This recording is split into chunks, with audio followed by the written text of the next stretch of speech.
Selamat sejahtera, terima kasih kerana klik video ini. Sila pertimbangkan, like, komen dan subscribe.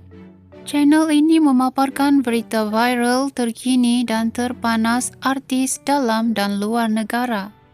Menyifatkan Threads sebagai medium berinteraksi dan promosi yang bagus, penyanyi Aisyah Redno menggunakan platform itu dengan aktif sekaligus menampilkan sisi dirinya yang sebenar. Menurut Aisyah atau nama sebenarnya Sharifah Aisyah Redno Syed Sipul Jam 26, dia yang baru membuka akaun Threads sejak tampil bersama lagu Jodoh Lebaran, mengakui digelar netizen sebagai Ratu Kacif disebabkan sikapnya yang gila-gila. Sebenarnya saya pun baru saja buka akaun Threads ketika mempromosikan lagu Jodoh Lebaran beberapa bulan lalu, yang awalnya saya guna tanpa bimbingan sesiapa.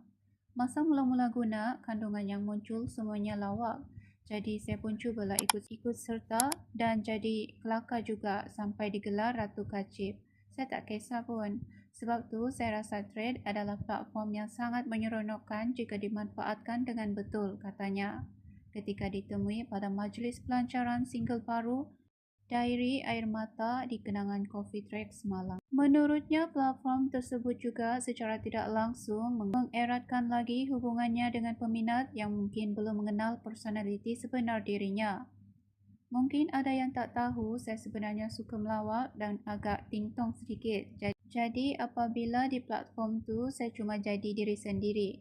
Kadang-kala selepas penat bekerja, kita mahu ruang untuk berkomunikasi dengan bebas bersama mereka yang selama ni banyak memberikan sokongan, ujarnya.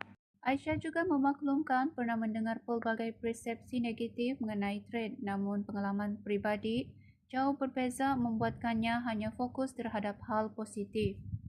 Ada juga 1-2 komen kurang menyenangkan, cuma itu perkara biasa sebab sesiapa pun bebas memberikan pendapat masing-masing.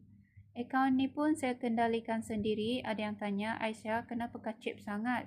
Bagi saya, digelar sedemikian menunjukkan kedekatan kami. Saya okey dengan gelaran tu, katanya. Mengenai lagu Diary Air Mata, Aisyah teruja dapat bekerja dengan insan dihormati, komposer Ajay yang memberi ruang untuknya memberikan pandangan. Sebaik berjumpa Ajay yang juga penggubah Diary Air Mata, kami duduk dan beliau meminta saya bercerita mengenai episod cinta saya yang kecundang.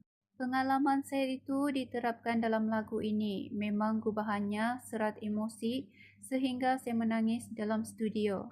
Saya juga terharu apabila usaha Nita Entertainment memilih saya untuk bawakan dendangan yang indah ini, ujarnya.